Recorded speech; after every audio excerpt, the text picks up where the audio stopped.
Detroit wakes up under a sky that feels unusually heavy, not with rain, but with uncertainty. The rhythm of industry, the pulse that once defined America's manufacturing power, is beginning to slow. Assembly lines hesitate, factory floors grow quieter, and across the industrial heartland, a question is spreading. Is this the beginning of a deeper economic shift? What triggered this moment wasn't gradual. It was sudden, sharp, almost surgical. A bold policy shift out of Canada, led by Prime Minister Mark Carney, has collided head-on with aggressive tariff measures introduced under Donald Trump. What was intended as economic protection is now rippling through the system in unexpected ways, and the consequences are unfolding fast.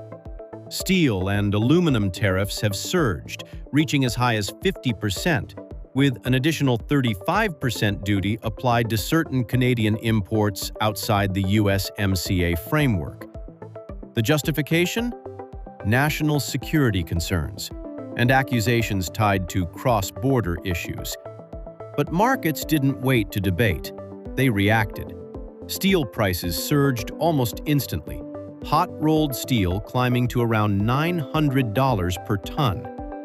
What began as a policy decision quickly transformed into something much larger, a chain reaction.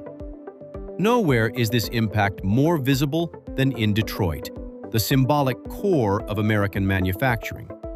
Because here's the reality. Every vehicle built in the United States depends on steel, roughly 1 ton per car. And when that steel suddenly becomes more expensive and harder to source, the entire system feels it. Major players like Ford, General Motors, and Stellantis are now facing a growing cost crisis. Analysts estimate billions in potential losses. Supply chains are under pressure, and production schedules are becoming unpredictable. At the Ford River Rouge complex, reports indicate that entire stamping lines have been halted due to supply disruptions. This isn't theoretical. This is happening now. The impact isn't limited to factories. It's spreading. The S&P 500 has already shown signs of stress. Investors are recalibrating expectations, and industrial sectors are under increasing pressure. And for consumers, the consequences are becoming very real. Car prices could rise between $1,500 and $2,000. Imported vehicles may jump even higher, by up to 25%.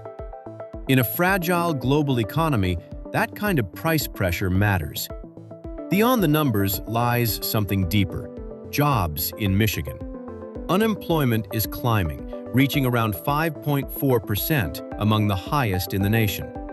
Workers are facing reduced hours, temporary layoffs, and growing uncertainty about the future.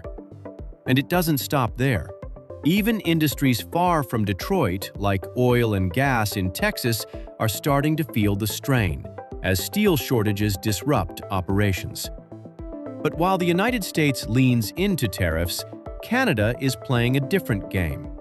This isn't just retaliation, it's repositioning. Under Mark Carney's leadership, Canada is shifting from a raw material supplier to a strategic industrial power. And it's happening through 3 major moves. First, trade diversification. Canada is reducing its dependence on the United States. Steel exports are now being redirected toward Europe, Asia, and emerging global markets. This isn't temporary, it's a long-term hedge. Second, smart protectionism. Instead of broad tariffs, Canada is targeting specific areas.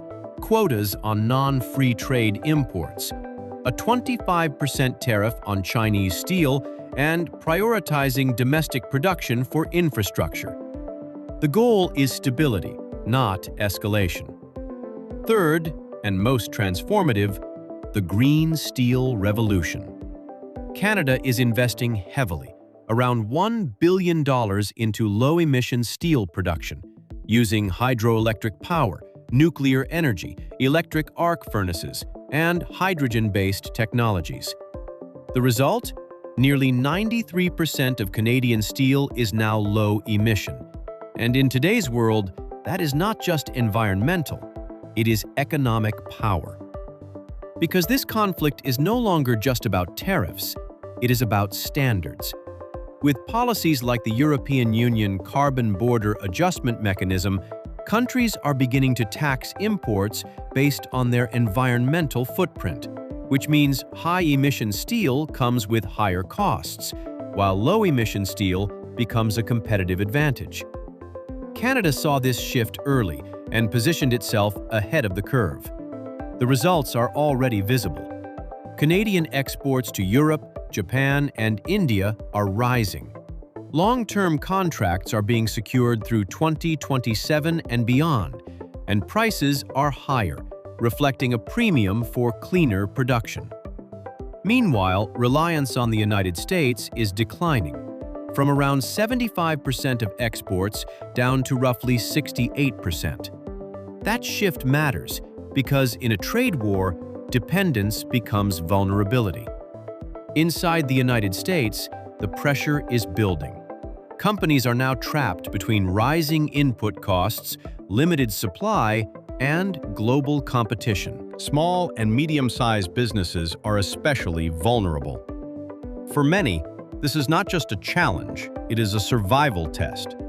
Politically, the tension is also rising, with increasing calls to renegotiate tariffs.